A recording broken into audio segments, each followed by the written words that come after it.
Thank you, Mr. Chair. I do have an amendment designated number 8, and it would strike the essential fish habitat provision of Section 5. It would strike Section 502. You are recognized on the amendment. Thank you. During the Water, Oceans, and Wildlife Subcommittee hearings on this legislation, Mr. Mark Gorwalinek testified on behalf of the Council Coordination Committee, which is made up of members from the 8 regional fishery management councils. The councils are responsible for implementing most of the requirements of the Magnuson-Stevens Act, including designating essential fish habitat for most of their managed fish species. In his testimony, Mr. Gorwalinek stated that the councils believe the EFH can be a useful tool for fishery management. However, changes to the essential fish habitat that remove practicability standards include arbitrary terms such as adverse effects and mandate council inclusion on all consultations. This may be impractical. MSA's current use of "to the extent practicable" allows the councils the flexibility to define essential fish habitat and habitat areas of particular concern as necessary. Current law states that councils should minimize to the extent practicable adverse effects on habitat caused by fishing and identify other actions to encourage the conservation and enhancement of such habitat. This, however, must be balanced against other Act requirements, such as the requirements to achieve optimum yield and minimize adverse economic impacts on communities. Mr. Gorwalinek further warned that a requirement to define EFH and HAPC without that flexibility may result in broad definitions that have unintended consequences, such as the designation of harbors and marinas that may not be essential.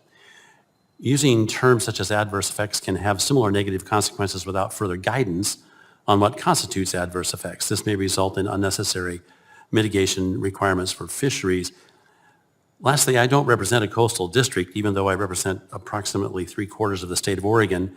Yet several counties in my district have essential fish habitat designations. Union County in Oregon, for example, has 2 essential fish habitat designations covering a huge watershed for coho and Chinook salmon. That changes to the essential fish habitat consultation process will likely impact how that land is managed and how water managers can conduct maintenance on existing facilities and planning of future projects.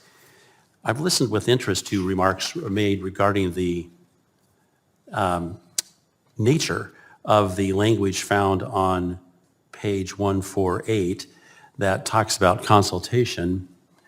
I just want to read the language. It says, with respect to any federal agency action that may have an adverse effect on essential fish habitat, each federal agency shall, it doesn't say consult, it says shall consult with the secretary, and then further, without modification, says ensure that any action authorized, funded, or undertaken avoids the adverse effect of such action on essential fish habitat, or to the extent that the adverse effect cannot be avoided, the agency shall minimize and mitigate. It has been suggested that this is a mere consultation requirement. This is not. This is far more than that.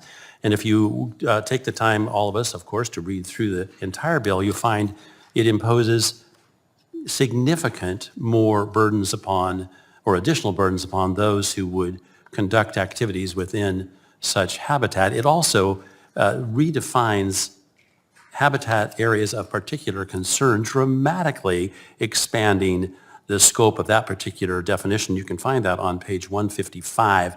The term adverse impact is on page 154.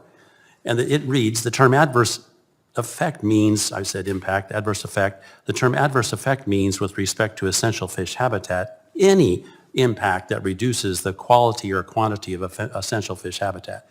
It doesn't say any, in any qualified way whatsoever. It says any.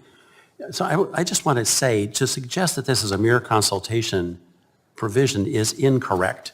This is a massive shakeup in how land is going to be managed, and it will affect land up in my part of Oregon 200 or 300 miles away from the ocean.